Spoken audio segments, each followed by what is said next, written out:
Deputados, são 16 horas, vamos então começar à hora certa. Boa tarde novamente, vamos dar início então à nossa segunda audição do dia de hoje. Temos connosco a Confederação Portuguesa de Economia Social, representada pelo seu Presidente, Dr. Manuel de Lemos, mas que está também acompanhado pelo Dr. José Rabassa, que é Vice-Presidente da União das Misericórdias.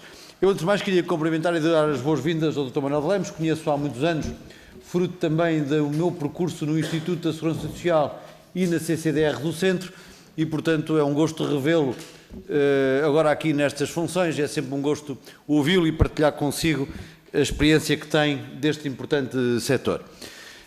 Sr. Doutor, antes de mais também queria informar que há pouco, informalmente, eu dei conta às senhoras e aos senhores deputados, aos grupos parlamentares, daquilo que me transmitiu ontem ao telefone, no sentido que, ao ser ouvido hoje nesta qualidade, tendo também uma convocatória para dia 27 para a União das Misericórdias, o Sr. Doutor transmitiu-me que talvez fosse uma audição redundante, porque aquilo que tem para nos transmitir hoje seria exatamente o mesmo que tem para nos transmitir do dia 27.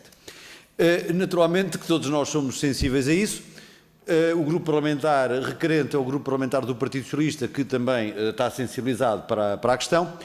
O que eu lhe pedia, para que nós pudéssemos até tratar desta matéria com a devida formalidade, até porque amanhã, hoje estamos em audições, mas amanhã temos reunião ordinária para tratar destas e de outras matérias, o que eu lhe pedia é que, no seguimento do e-mail que dirigimos à União das Misericórdias para fazer a audição no dia 27, que nos pudesse responder de forma sucinta e sintética, não é preciso grande exposição, mas que nos dissesse exatamente isso, se possível ainda hoje ou amanhã, para que nós formalmente, na reunião que vamos ter amanhã, pudéssemos tratar do assunto e provavelmente, muito provavelmente, dispensar essa segunda audição, uma vez que a matéria é a mesma. Dito isto, eu queria informar então que vamos dar início à nossa audição. Temos na nossa reunião os grupos parlamentares do PS, a quem compete iniciar esta audição com 7 minutos, portanto 6 minutos do tempo regimental, mais um por ser o partido requerente. Depois o grupo parlamentar do Chega, que terá 6 minutos, e o grupo parlamentar do PSD, que tem 7 minutos. O Sr. Doutor responderá com o mesmo tempo no final de cada uma das intervenções. Se segunda ronda houver, na altura explicarei melhor, o Sr. Doutor terá o mesmo tempo que for usado pelo conjunto das senhoras e dos senhores deputados e responderá no fim de todas as intervenções. Neste momento responde imediatamente a seguir a cada uma delas. Assim sendo, e dito isto, começa então o grupo parlamentar do PS. É uma intervenção partilhada. Começa desta vez o Sr. Deputado Armando Morisco e depois a Sra. Deputada Júlia Rodrigues, a quem passarei a palavra, tendo para efeito 7 minutos, conforme anunciei. Sr. Deputado, faz favor. Muito obrigado, Sr. Presidente, e agradecer naturalmente a presença do Dr. Manuel Lemos, do Dr. Fragoso, Rabassa, peço desculpa, em representação da CPES, e antes de mais agradecer-lhe em nome dos milhões de portugueses que dependem do trabalho das instituições particulares, sociedade social, das misericórdias do nosso país, sobretudo no nosso interior, a excelência do trabalho realizada, apesar de ser uma luta constante, contínua e com tantas e tantas tormentas e dificuldades. Aliás, são essas entidades que representam o setor social, onde se inclui a CPES, que têm sido as vozes mais críticas daquilo que foi uma reprogramação silenciosa, e ficámos a saber pela audição anterior que é mesmo silenciosa, considerando que as instituições representativas, as confederações e as associações representativas do setor não foram ouvidas, vão ser ouvidas segunda-feira, ou seja, depois dos filhos batizados já não lhe faltam padrinhos, mas esperamos que seja profícua e que se encontrem soluções que não foram encontradas nesta reprogramação. Aproxima-se o fim da concretização do PRR, agosto de 2026, e o Governo optou por cortar o que é mais difícil de realizar, no caso concreto da economia social, a construção, a reconstrução, a ampliação, ou seja, infraestruturas e as camas, e investir naquilo que é fácil, comprar software, viaturas, ou seja, deixa de fora promessas e inúmeras promessas por cumprir, muitas delas no interior do país. Perante o cenário de abandono e isolamento que atinge a nossa população mais idosa, mais frágil na saúde, mais vulnerável, o Governo escolheu focar-se numa folha de Excel, o sucesso financeiro do PRR e deixar de priorizar aquela que é a realidade humana, as camas que não existem. Sabemos que há um corte na área social de mais de 243 milhões de euros, há camas de cuidados continuados que deixam de existir, há listas de espera que aguardam vagas e ficámos a saber que em janeiro representavam mais 43%, há idosos nos hospitais, em internamentos sociais, que aumentou a despesa esse internamento social em mais de 80% em 2 anos, que esperam há 4 anos por uma vaga num lar ou numa unidade de cuidados continuados. E há inúmeros cidadãos idosos abandonados nas suas residências sem assistência. Perante este grave problema que existe no setor social e perante o corte na área social nesta reprogramação de 243 milhões de euros, pergunto ao Sr. Doutor, em representação da CPES, como é que se explica que um setor prioritário como é o setor social, o pilar social, seja deixado para trás através de reforço, perdendo 240 milhões de euros, mas havendo um reforço na mobilidade digital, nas empresas, nesta última reprogramação. Uma segunda questão é se existe dados por parte da CPES sobre o número de idosos que, devido à não execução de camas em unidades de cuidado continuados, de investimentos em unidade de cuidados continuados, permanecem internados nos hospitais ou abandonados em casa sem assistência, para confrontar os números que têm vindo a ser públicos por parte da comunicação, social. E queria-lhe fazer uma última questão. É que, de facto, o que é que a CPES entende pela não execução da área social? Foi um erro estratégico de planeamento do Governo ou entendem que é uma política consciente de privilegiar, ao invés de privilegiar o pilar social, porque são investimentos que demoram mais tempo, de haver investimentos que privilegiem o investimento mais rápido e uma visibilidade política também eleitoralista mais rápida. Muito obrigado. Muito obrigado, Sr. Deputado. Sra. Deputada Júlia Rodrigues, faz favor. Muito obrigada, Sr. Presidente. Agradecer naturalmente a presença do Sr. Presidente e Vice-Presidente da CPES e dizer que, muito recentemente, houve várias notícias que davam a preocupação de todas as instituições públicas e privadas ligadas à questão social, do corte de novas camas previstas no PRR, sendo esta diminuição de uma enorme gravidade.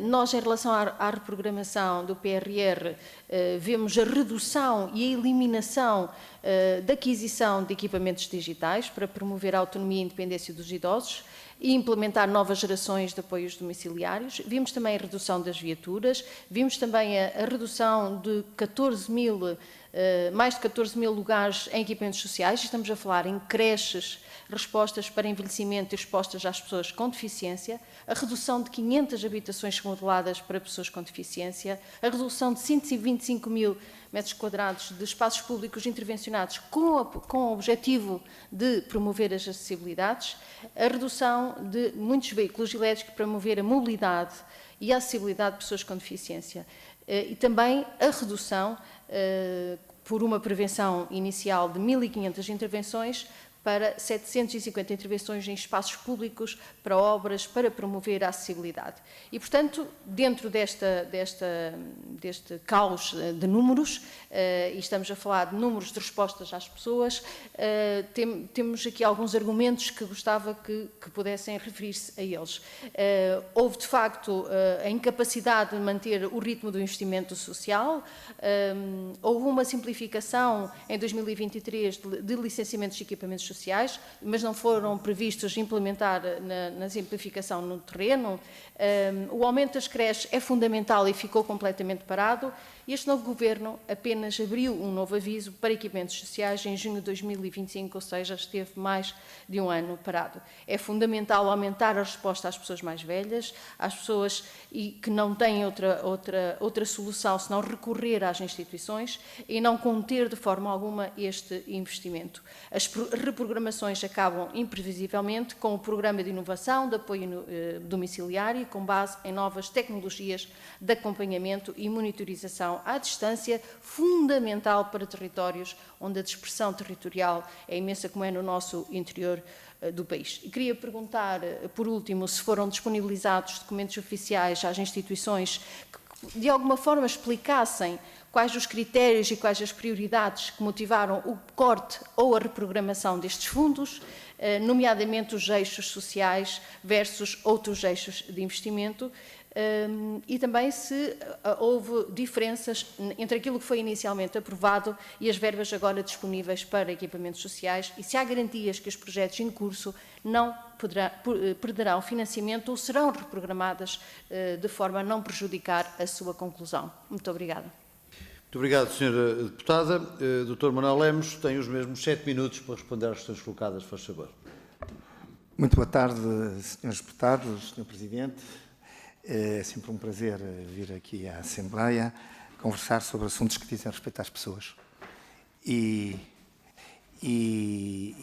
reencontrá-lo outra vez, depois de nos termos cruzados no ICE e na Segurança Social.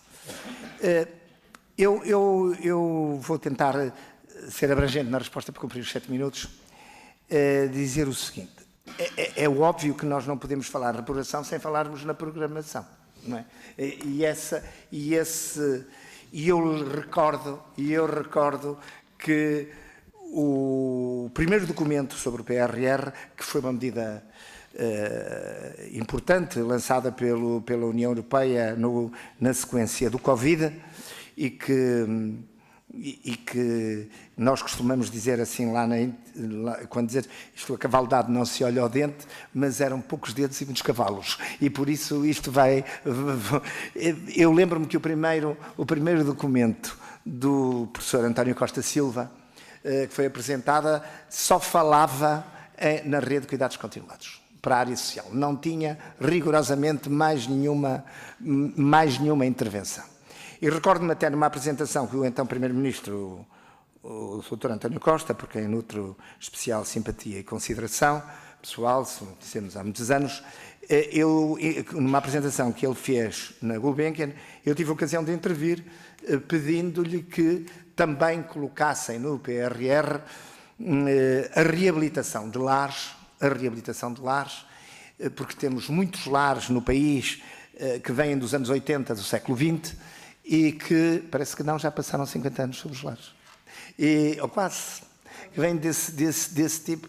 E o perfil do idoso naquela época era completamente diferente do que é hoje. E, portanto, hoje os lares são uma espécie de cuidados continuados de primeira geração, porque as pessoas vão muito mais velhas, estão muito mais caídas, precisam de muito mais cuidados. É como se nós pegássemos um iPhone 1, e já vamos no 16 ou no 17, não sei bem, mas é como se pegássemos um iPhone 1 e aí o lar é o iPhone 1 cá desta história. E, de facto, o Dr. António Costa introduziu esses critérios, nomeadamente a reabilitação dos lares e dos cuidados continuados, mas eu também me devo dizer, e o que nos move é, de facto, ajudar a esclarecer, que recordo-me que o primeiro aviso que saiu sobre cuidados continuados era para unidades de 20 camas e o custo base era 20 mil euros por cama. Eu recordo-me que nessa altura, passados uns meses, eu e o Dr. Rabassa, mais 2 ou 3 colegas meus, o António Mourão, que penso que conhecem bem, e a provedora de Cascais, fomos recebidos pelo então Ministro das Finanças, Fernando Medina, e quando lhe dissemos isso, ele caiu, porque ele disse, mas eu quando era Presidente da Câmara de Lisboa mandei fazer uma unidade de cuidados continuados, queria mandar fazer, mas o preço era de 70 mil euros por cama.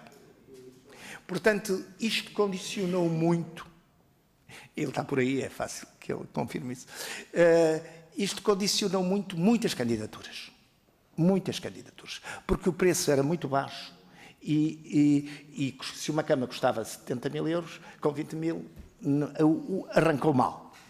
Depois, quando chegou a Ministro o Manel Pizarro, o Dr. Manel Pizarro, desculpem, é familiaridade, mas somos amigos há muitos anos, ele de facto foi muito sensível a isso e subiu o valor. A verdade é que mesmo com essa subida de valor, esse valor já depois, como no primeiro governo liderado pelo Dr. Montenegro, o valor foi finalmente fixado em 44.000 euros cama, mas as camas continuavam a custar 75.000 euros. E isso causou nas instituições uma limitação no investimento, porque, entretanto, na sequência do Covid, e aqui o Zé Rabassa sabe mais disso do que eu, porque é o responsável pela área financeira, digamos, os juros subiram e os investimentos tornaram-se muito complicados. Eu recordo-me ter acompanhado a ministra Ana Mendes Godinho em 4 ou 5 sessões de aprovações de recuperações de lares e depois, apesar dos esforços que ela fez, houve logo a seguir muitas desistências, porque as instituições candidataram-se e candidataram-se, mas de facto não tinham recursos para ir a jogo, deixem-me dizer assim, numa linguagem que todos compreenderemos. Bom, é verdade que quando ouvimos falar na reparação ficamos um bocadinho irritados. E ficamos um bocadinho irritados porque nos foi dito que estes 243 milhões era porque nós tínhamos sido incapazes de os gastar. Nós não tínhamos sido incapazes de os gastar. Não tinha havido condições para que nós os gastássemos. E depois o PRR começou a se aproximar do fim. E, de facto, consultadas as empresas, elas diziam-nos, nós até final de março ou final de junho não tínhamos capacidade de fazer a obra. Portanto, é isto. Se a senhora deputada me pergunta se foram disponibilizados os documentos oficiais, não foram. Se o senhor deputado nos pergunta o número de idosos sem assistência, é enorme. Não há números oficiais. Não há. Mas não é um problema, é um problema do Estado português há 15 anos. Há 15 anos, eu já vim aqui 4 ou 5 vezes a este Parlamento falar-vos do tsunami social que é o envelhecimento em Portugal. Aqui o Sr. Deputado, ex-presidente, trabalhou na Segurança Social e no isso sabe bem do que eu estou a dizer. O problema do envelhecimento é um problema terrível da cidade portuguesa. É o maior de... Bem, e depois arrasta consigo coisas fantásticas. Ontem uma jornalista perguntava-me e eu dizia-lhe, bom, mas é que agora nem sequer há portugueses para trabalhar, nós estamos a ir buscar. E quando foram brasileiros e brasileiras, a coisa ainda foi, porque ao menos falavam a língua. Os idosos gostavam muito das brasileiras, porque elas diziam meu amor, meu amor, meu amor, e eles gostavam do tratamento. As senhoras detestavam, porque diziam que elas não sabem limpar. Mas isto é que é a realidade do terreno. Mas a situação piorou. Porque agora temos pessoas de outras nacionalidades. Temos pessoas de outras nacionalidades que não falam a língua e têm problemas culturais diferentes. Sabem que, por exemplo, um homem numa cozinha de um lar, de uma misericórdia ou de um restaurante, já confirmei isso, se recusa a aceitar, se for muçulmano, não quer aceitar ordens se o chefe for uma mulher? Portanto, isto não tem nada... Quer dizer, para a nossa sociedade ocidental tem problemas, para outra sociedade são problemas culturais que nos obrigam a investir muito na formação. É verdade, por isso eu há bocado lhes dizia que os dentes foram poucos e os cavalos são muitos, porque há muitas instituições que precisam de fazer reabilitação de lares. Se calhar era bom que o quadro comunitário, esse sim a precisar de uma reprogramação, já, para olhar para o problema do envelhecimento. Para olhar para o problema do envelhecimento em Portugal. Senão, para terminar... Quero, já acabei. Também não queria tirar a palavra. Não, está bem. Só sensibilizei. Não, fiz muito bem, mas já acabei, mas eu disse que era importante.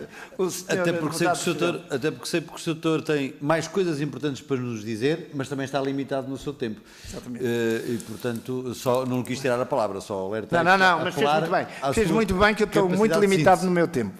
Peço desculpa. Assim sendo, Sr. Deputado Pedro Tavares, Grupo Parlamentar do Chega, 6 minutos. Muito obrigado, Sr. Presidente, senhoras e senhores deputados. Dr. Manuel Lemos, antes de mais agradecer a sua presença aqui nesta Comissão, com todos os contributos que nos vai trazer no que diz respeito a esta reprogramação executada pelo Governo. PRR, esta audição não pode ser tratada como um mero exercício técnico sobre reprogramações, metas ou constrangimentos administrativos. O que está em causa é uma opção política clara. Quando o Governo teve de escolher o que cortar no PRR, escolheu cortar na área social. Cerca de... Eu tenho aqui um valor de 298 milhões, já há pouco julgo que falou em 253. Ok, pronto. 200 e muitos milhões, 264 milhões já são 3 valores, mas de facto houve um corte bastante acentuado na área social. E isso tem de ser dito com frontalidade, e o próprio Governo deve o reconhecer e assumir as decisões tomadas na matéria. O PRR foi vendido ao país como uma resposta estrutural às fragilidades crónicas do Estado Social português. No entanto, a reprogramação agora aprovada traduz-se numa redução significativa no investimento de equipamentos sociais, precisamente nas áreas sociais onde o país já estava mais atrasado: a infância, o envelhecimento, como foi muito agora falado por si aqui, a deficiência, cuidados continuados e acessibilidades. O argumento da execuibilidade não pode servir de alibi político quando um governo falha no planeamento, atrasa concursos, cria procedimentos excessivamente complexos e depois conclui com determinados investimentos que já não são executáveis, e assim sendo o problema não é o investimento social, é a governação.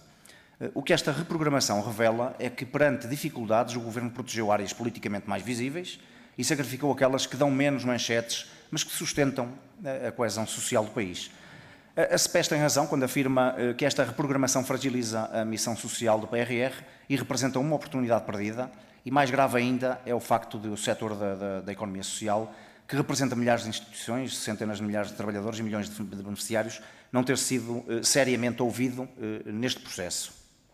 Isto não é apenas uma falha de método, é uma violação do espírito de parceria que a própria União Europeia exige na gestão dos fundos. O Governo procura agora diluir o impacto político destas decisões, evocando o compromisso da cooperação 2025-2026 e o reforço das comparticipações correntes ao setor social.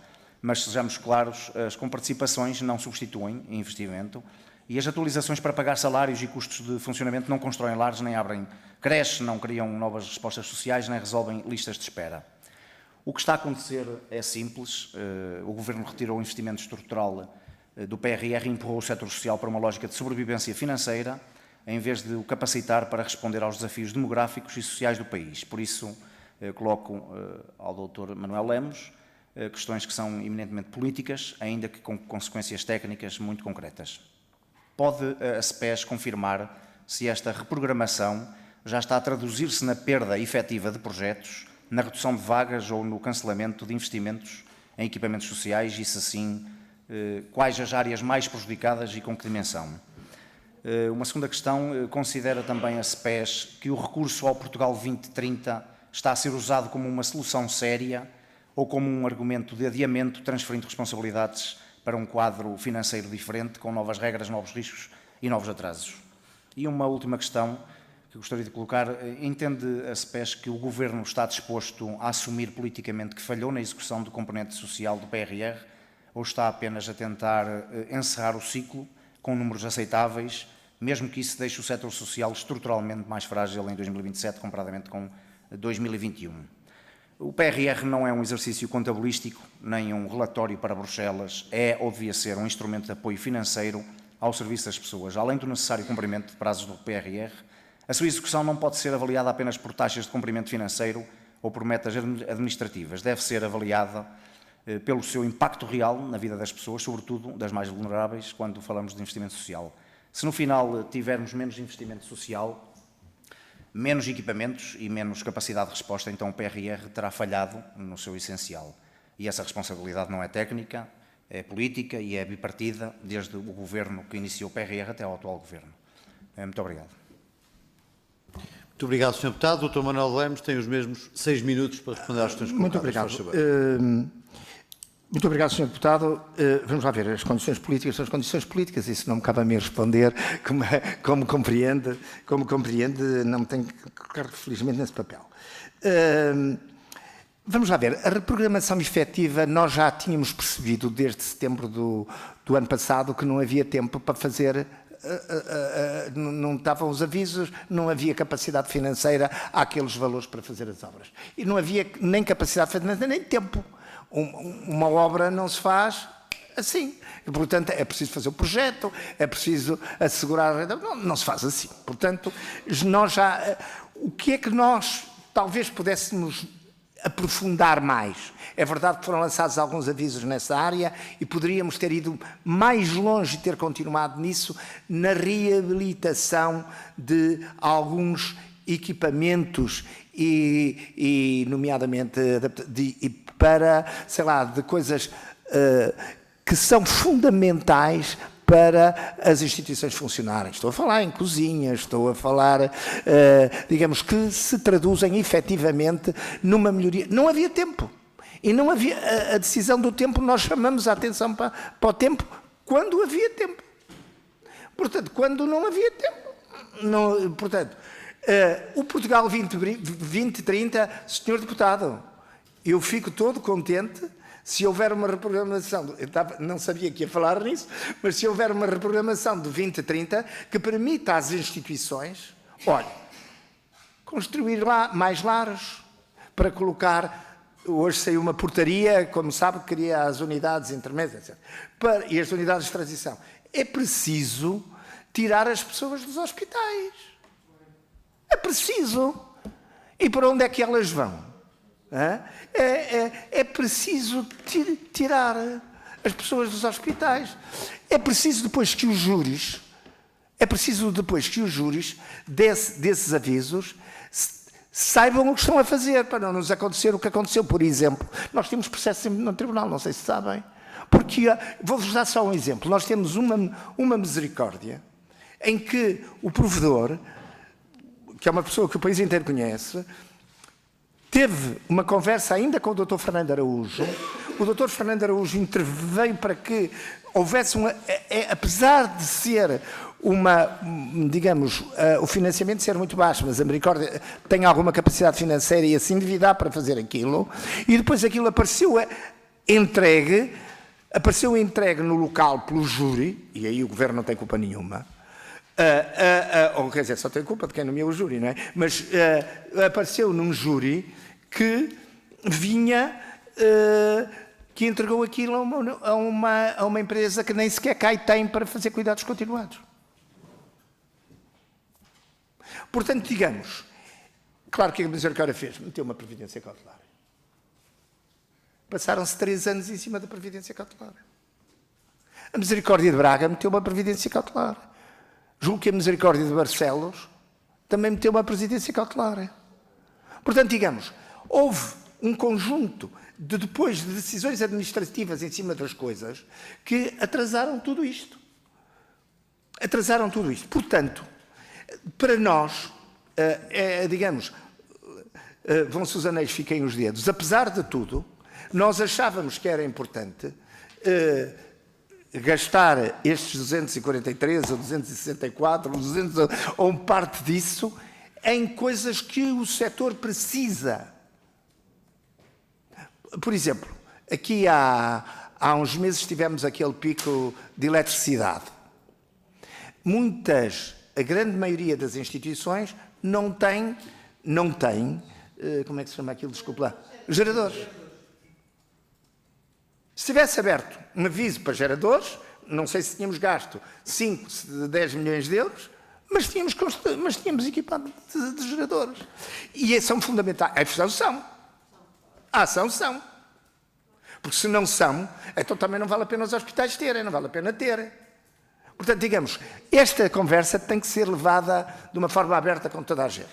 E, portanto, eu acho bem que o Portugal 2030... E depois há uma coisa que nos chocou muito, e acabo já, antes dos 6 minutos, não sei, já acabei, que é dizer assim, nós nunca fomos chamados pela unidade de missão para ter uma conversa sobre isto. Os senhores tiveram mais conversas connosco que a unidade de missão. Fico por aqui. Muito obrigado, Dr. Manuel de Lemos. É a vez do Grupo Parlamentar do PSC, Sr. Deputado Ricardo Carlos, 7 minutos, faz favor. Muito obrigado, Sr. Presidente, senhoras e senhores deputados. Sr. Dr. Manuel de Lemos, muito obrigado pela sua presença. Dr. José Rabassa, Também muito obrigado pela sua presença. Dr. Manuel de Lemos, permita-me o atrevimento pessoal de lhe agradecer o seu extraordinário discernimento, que penso que, com as suas palavras, já foi capaz de trazer os senhores deputados do Partido Socialista e o outro deputado do Partido Chega de Marte até à Terra. Porque, efetivamente, nós podemos ter discursos muito bonitos, discursos que são muito bem vistos aqui fora, mas têm muito pouco de real. E, por isso, eu agradeço-lhe.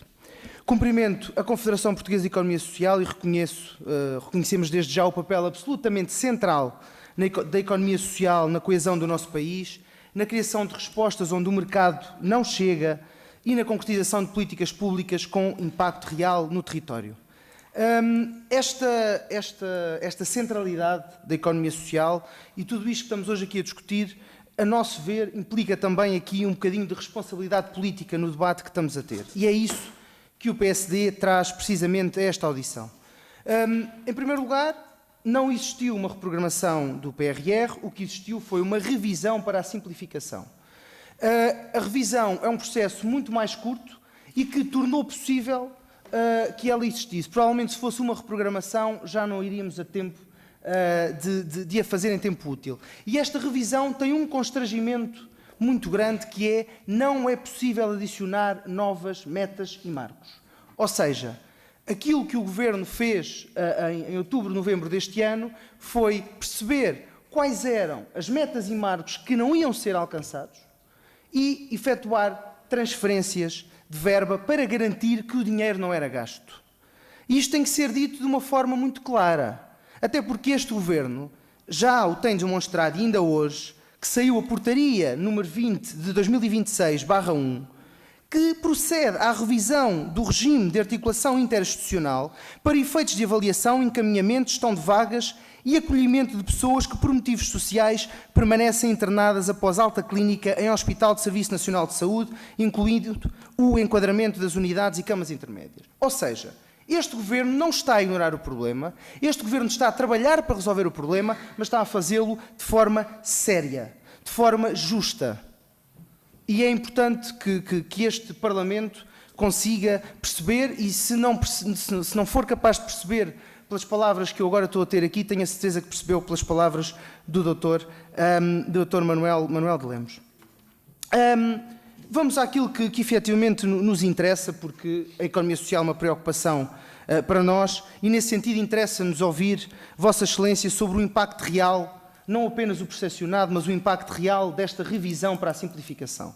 Porque, olhando para aquele que é o documento, e já agora alerto para o facto de que a revisão para a simplificação do PRR é um documento público, é um documento de 100 páginas e que está no site da estrutura de missão e que pode ser consultado por todos, onde tem os objetivos da revisão e onde tem as alterações por cada meta e marco. E tem também o impacto financeiro associado a cada alteração. E foi aí que, como há pouco dizia em off o deputado Ricardo Carvalho, que se conseguiu ir buscar o valor efetivo dos 164 milhões de euros que já aqui hoje foi discutido. Interessa-nos também discutir o tema estrutural, que é a dependência, ou pelo menos esta promessa de dependência excessiva do PRR que foi prometida ao setor social e que não foi possível, por várias razões. Como disse há pouco, efetivamente o mercado não está a responder, as empresas do setor da construção não estão a responder. E nesse sentido há aqui uma necessidade de estruturar este financiamento para o futuro, e falou do Portugal 2030, e acho que há necessidade de pensar ainda para além disso, como é que nós, Portugal, nós portugueses enquanto país, enquanto cidadãos, poderemos a longo prazo financiar o setor social. E já agora deixar a nota, porque foi aqui dito, e até tendo em conta aquelas que têm sido as intervenções, quando o PRR começou, dito pelo Dr. Manuel de Lemos, o financiamento para cada cama de cuidados continuados era de 20 mil euros. Quando o governo do Dr. Luís Montenegro tomou posse, esse valor passou de 20 para 44 mil euros, ou seja, mais do que duplicou. E mesmo assim, como disse o Dr. Manuel de Lemos, ainda não é suficiente para as necessidades. E nesse sentido questiono-lhe também, naquela que foi esta revisão, se considera, e eu penso que já o disse de forma clara, mas se considera que esta revisão para a simplificação comprometeu algum investimento ou apenas se trataram de ajustamentos, de tentar não perder financiamentos. E se considera que o principal problema da situação atual da execução se está nesta revisão ou se está, por exemplo, nas dificuldades estruturais da execução e do licenciamento. E questionar também que modelo de financiamento é que defende para garantir, e tendo em conta a sua vasta experiência, para garantir a sustentabilidade dos equipamentos sociais após 2026. Relativamente ao PRR, eu só gostava de dar aqui 2 ou 3 notas muito rápidas. Já foi entregue o 8º pedido de pagamento. Nós somos dos países da União Europeia que está mais à frente nos pedidos de pagamento e foi entregue 46 dias antes do previsto. Eu repito, 46 dias antes do previsto. O Governo está efetivamente a fazer um bom trabalho nesta área. É pena que seja só o possível, porque quando, como se costuma dizer na gíria popular, o que nasce torto, tarde ou nunca se endireita. Muito obrigado. Muito obrigado, Sr. Deputado. Dr. Manuel de Lemos vai ter 7 minutos para responder às questões colocadas, mas antes eu perguntava aos senhores e aos senhores deputados, ou pedia-lhes, que no decurso das respostas do Dr. Nogueira de Lemos, se houver inscrições para a segunda ronda, que as façam chegar à mesa, já estão a fazer chegar, portanto vamos ter uma segunda ronda. Dr. Manuel Lemos tem então 7 minutos para responder.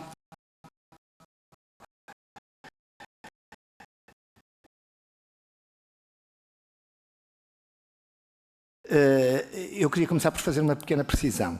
De facto, como eu disse, quando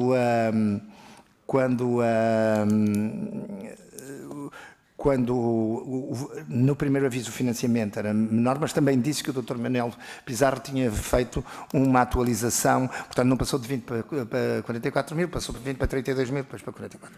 Isto só apenas para precisar esta situação relativamente... eu sei que esta audição é a propósito da reprogramação do PRR e já agora valia a pena dizer aos senhores deputados que tivemos um problema praticamente desde o princípio, porque constatamos rapidamente no princípio que o Estado financiava com o PRR, por causa do IVA. E levantamos na altura o problema ao Governo, foi então tomada uma decisão no sentido de que os investimentos do PRR, isso era prática na União Europeia, procediam à devolução do IVA, o que é um mecanismo muito complicado. A gente tem que ter dinheiro para pagar o IVA e depois o Estado é que vai devolver o IVA. E já é um mecanismo, quando se fala muito em simplificação administrativa, então não valia a pena pôr lá que o IVA era devolvido automaticamente, obrigar as instituições a ir pagar o IVA, a calcular, a financiar-se para pagar uma coisa, muitas vezes para pagar o IVA, estamos a falar de verbas significativas. Pronto. E eu queria vos dizer que a devolução do IVA, em média, está muito atrasada. E isso é importante que seja acelerada e já agora tomassem nota disso. Em relação ao modelo de financiamento, eu penso que há 2 questões aqui que são diferentes. Uma é o modelo de investimento e outra é o modelo de exploração.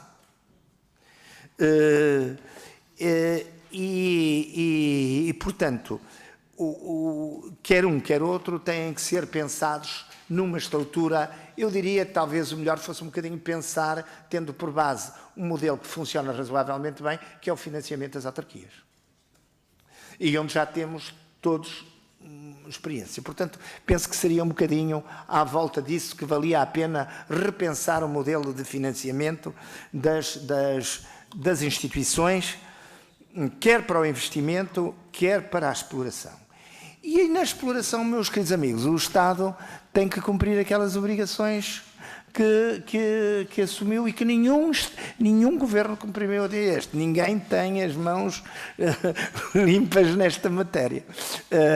Porque eu acho muito bem, acho completamente justo, sou um defensor intransigente do aumento dos salários mínimos, mas depois o aumento do salário mínimo tem que se reproduzir, tem que se replicar nas comparticipações. Se não se replicar nas comparticipações, na prática, quer dizer, eu percebo, estou a falar para os senhores deputados todos, porque, sobretudo aqueles que tiveram responsabilidades governamentais, é muito bonito dizer, mas depois as instituições é que pagam a fava. E isso não pode ser. Eu acho muito bem que se julgam as instituições pela gestão, pelos resultados positivos, para saber como é que fazem, como é que os dinheiros são aplicados. Tudo isso acho que o Estado, enquanto pagar, tem a obrigação de saber. Tudo bem. É o dinheiro de todos nós que está nisso. Agora, para fazer isso bem, tem que assumir a sua responsabilidade nesta matéria. Porque senão, de outra maneira, estamos todos mal. Não se exige tanto, porque não se paga tanto, e depois entramos aquilo que os brasileiros chamam de jeitinho português, e nós chamamos de jeitinho brasileiro. Mas não. Pronto, era isto que a intervenção do Sr. Deputado se comprometeu a alguns investimentos, isto é, se nós pudéssemos ter continuado o modelo que tinha sido evoluído nos últimos meses, de fazer mais avisos. Eu recordo-me que havia 2 ou 3 avisos que eram muito importantes nos lares que foram suspensos. E foi pena não termos, pelo menos, levados esses até ao fim, porque isso ajudaria, e tínhamos tempo. Tanto quanto sei, neste momento o PRR tem que estar encerrado a 31 de junho, ou a 30 de junho, e, portanto, digamos, obras, só coisas mesmo mínimas, porque obras de monta não é possível fazer, se estamos em fevereiro, não é possível fazer-se. Portanto, Sr. Presidente, muito obrigado, e muito obrigado aos Srs. Deputados por terem a paciência de me ouvirem. Muito obrigado, Dr. Manuel Lemos, mas ainda não o dispensámos. Não, mas ainda temos uma segunda ronda. E esta segunda ronda tem as inscrições das senhoras, ou da senhora e do senhor deputado Júlio Rodrigues e Armando Mouris, que não tenho mais nenhuma inscrição. O senhor deputado Ricardo Carvalho? Muito bem. O senhor deputada Helga Correia?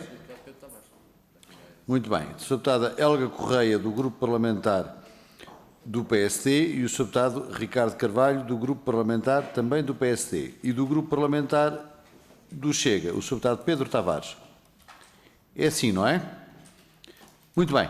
Dr. Manuel Lemos, temos então 5 inscrições, significa que o Sr. Doutor tem 10 minutos no fim para responder a estas questões. Portanto, serão mais 20 minutos, vai sair à hora que pretendia sair. 10 minutos para os Srs. Deputados, 10 minutos para o Sr. Doutor, mais 20 minutos, está disponível às 17 horas. Sr. Deputado Pedro Tavares, vamos ser rigorosos no tempo, porque o regimento permite ser rigoroso e porque o Dr. Manuel Lemos tem compromisso a seguir e assim ouvimos-lo com toda a atenção, desde que sejamos capazes de ser sintéticos. A começar por mim próprio. Faz favor, Sr. Deputado Pedro Tavares. Muito obrigado, Sr. Presidente. Vou ser também bastante rápido, julgo que nem 2 minutos vou usar, mas vou falar de coisas muito simples, diretas, da realidade dos factos, que se falou aqui da realidade. E, de facto, o que nós neste momento presenciamos é... Ainda há pouquinho tivemos uma audição com o Dr. Alfredo Cardoso, que nos trouxe aqui também várias informações importantíssimas à Comissão. Uma delas é que uma grande maioria das instituições, associações, não vão conseguir cumprir os seus prazos, as suas metas até março de 2026. E, portanto, isto significa que a realidade é que não se está a conseguir cumprir e aproveitar os fundos europeus. E eu tinha uma questão muito direta para si, com a sua experiência e o que tem ouvido e sentido também neste problema social e na aplicação destes projetos, o que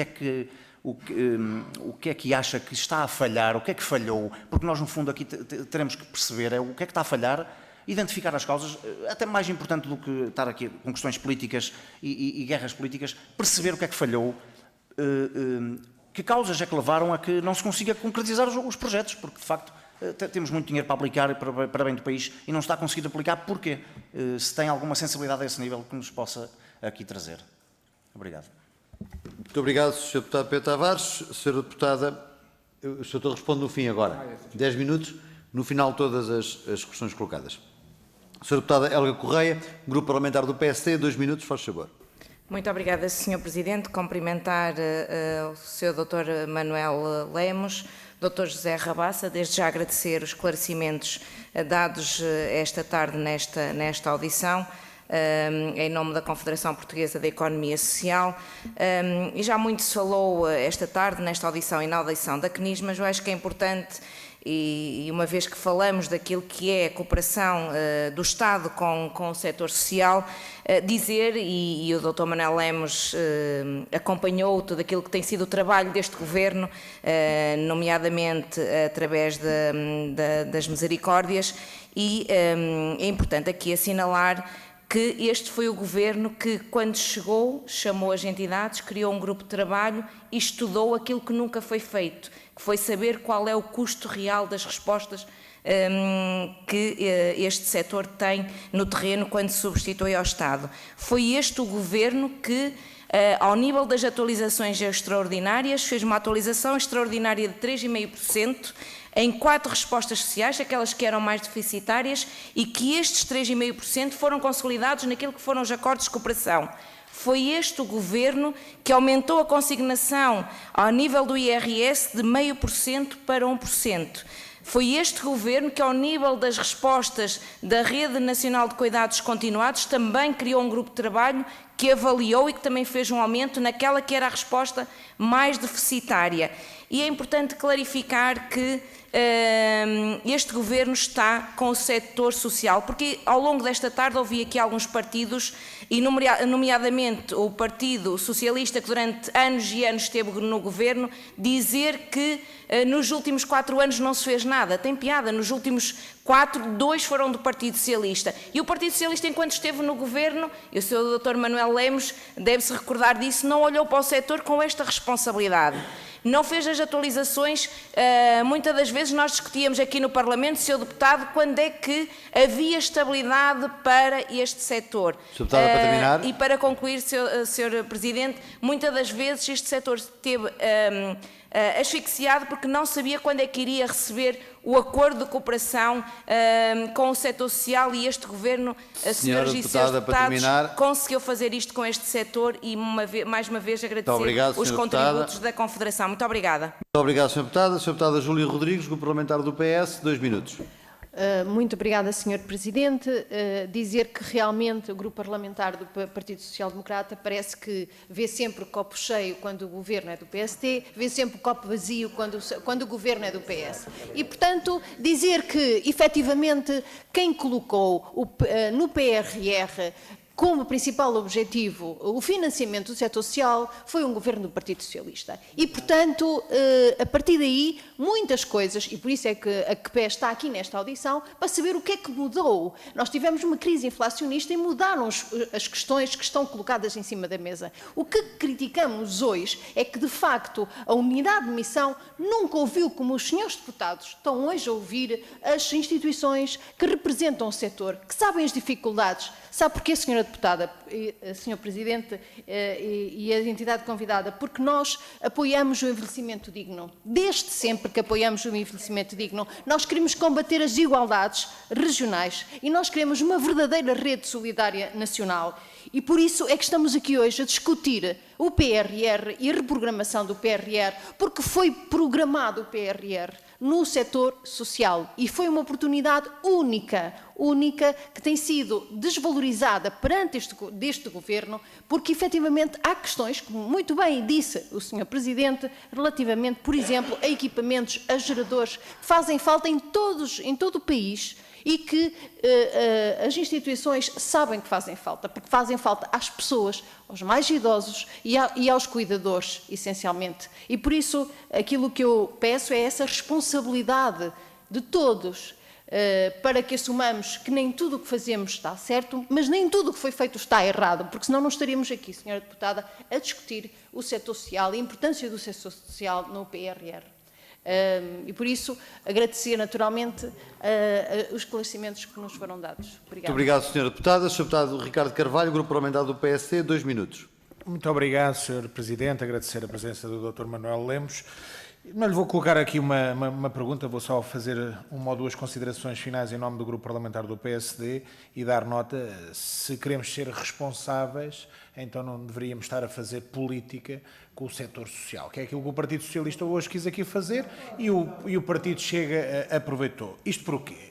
O PRR é para cumprir, não é para prometer. E nós temos de ser realistas. O PRR, quando arrancou, o Partido Socialista definiu os calendários, provavelmente não definiu os calendários corretos, suborçamentou, e isso é visível a todos, e prometeu aquilo que não podia prometer.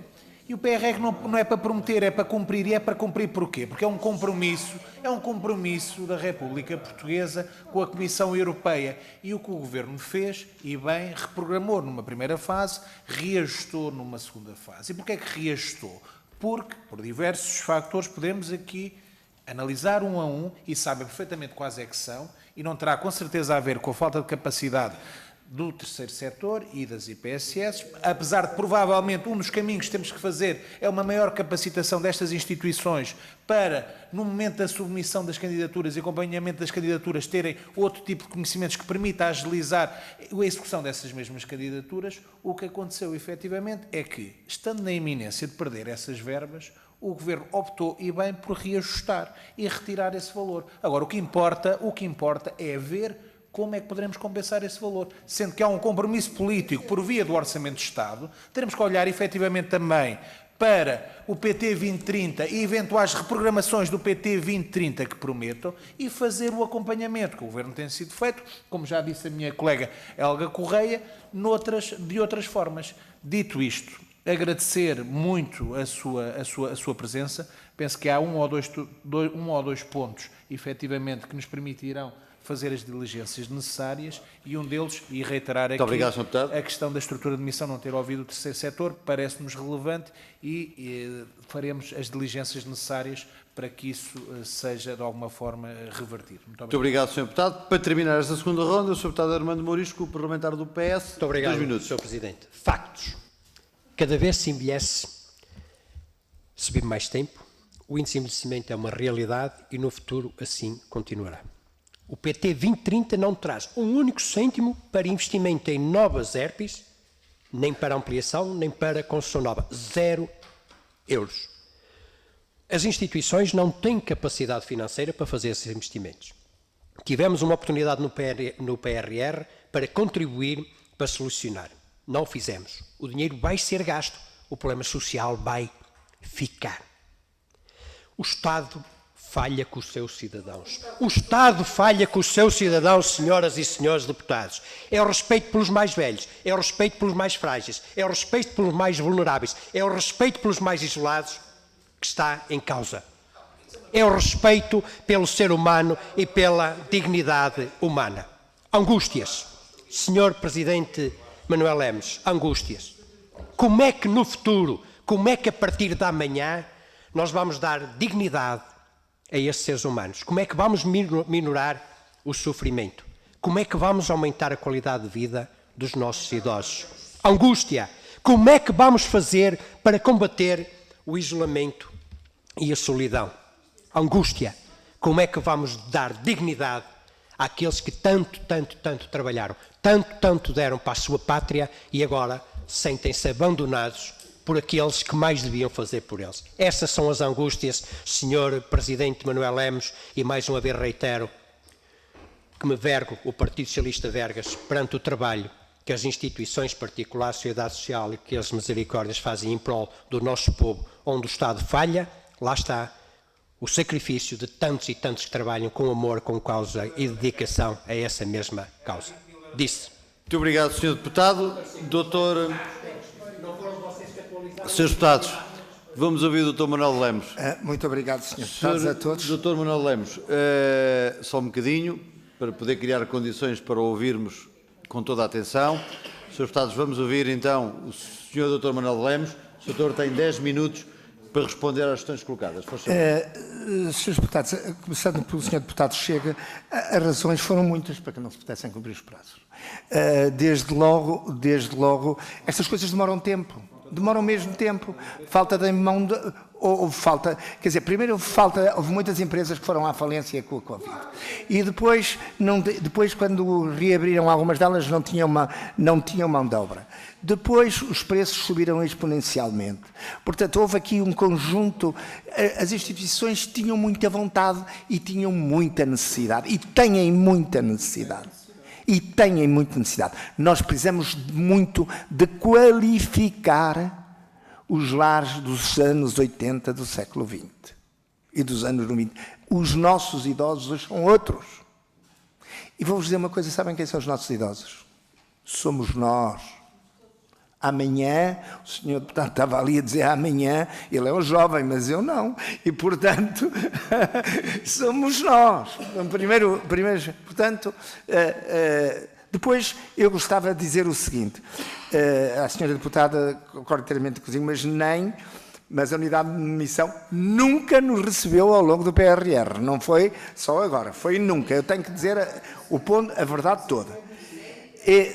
Terceira questão, eu gostava de dizer à senhora deputada Helga Correia o seguinte, a senhora deputada chamou-nos a atenção para alguns aspectos que, uma vez que chamou, tenho que referir, mas que é verdade, só não falei neles porque não era o tema desta, mas é verdade que o trabalho que fizemos sobre os preços, do custo, não é os preços, é o custo de cada uma das respostas, é um trabalho notável e é um trabalho que vai marcar, que é absolutamente fundamental. Nós precisamos saber quanto é que custa cada resposta social, porque ao longo dos anos falava-se sempre, e eu sei que há um momento em que se fala disso, que é a percentagem de aumento.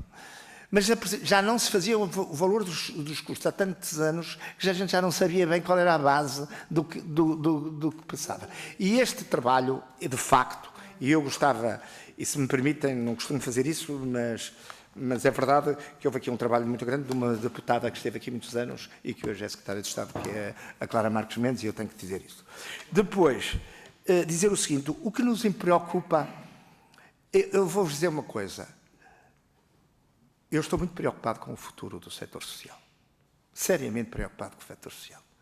E acho que, estando aqui os deputados e estando nesta comissão, vale a pena preocuparem-se com todas as áreas, desde as crianças em risco, ao envelhecimento, à deficiência. Nós temos que olhar para isto não na perspectiva de que fiz mais que o outro, mas do que é preciso fazer. O que é realmente preciso fazer? Onde é que estamos todos mal? Porque nós também temos os nossos pontos débeis. Não julguem que é só bom do nosso lado. Nós temos também que melhorar.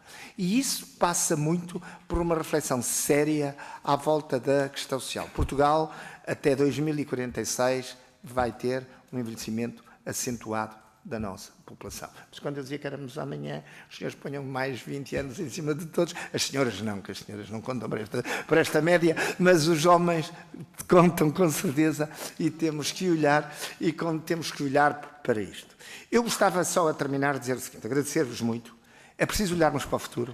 E eu estava aqui a pensar que se calhar vale a pena, no dia 27, o doutor José Rabassa vir aqui conversar convosco um bocadinho, porque pode-vos trazer números que só podem ser, se concordarem, dispensa-me a mim de vir, mas eu pedi-lhe a ele para ele vir cá no dia 27 e continuar aqui num âmbito mais limitado da União das Misericórdias. Ele foi uma pessoa que apareceu ativamente, é responsável pela área financeira das Misericórdias. Nós criamos há uns anos um serviço de auditorias às Misericórdias que funciona junto de todas as Misericórdias. É ele responsável por isso. E, portanto, vale a pena, pode-vos ajudar a traçar um retrato mais sério. Você não se importa de vir cá? Pronto. Pronto. Já informamos. Era isso. Muito obrigado, senhores deputados. Eu peço imensa desculpa. Mas já, é um gosto. Venho cá sempre. Muito obrigado, Dr. Manuel de Lemos. Duas questões, então. Corrigindo o que tínhamos acordado no início da reunião, então eu pedia à União das Misericórdias para confirmar em dia 27 às 14h30 a audição, no caso, na pessoa do Dr. José Rabassa. E seguramente que os contributos que nos vai trazer serão igualmente úteis. Dito isto, portanto, o Grupo Parlamentar do Partido Socialista também fica já informado que a audição se confirma na pessoa do Dr. José Rabassa, e eu queria agradecer ao Dr. Manuel Lemos os contributos que nos trouxe.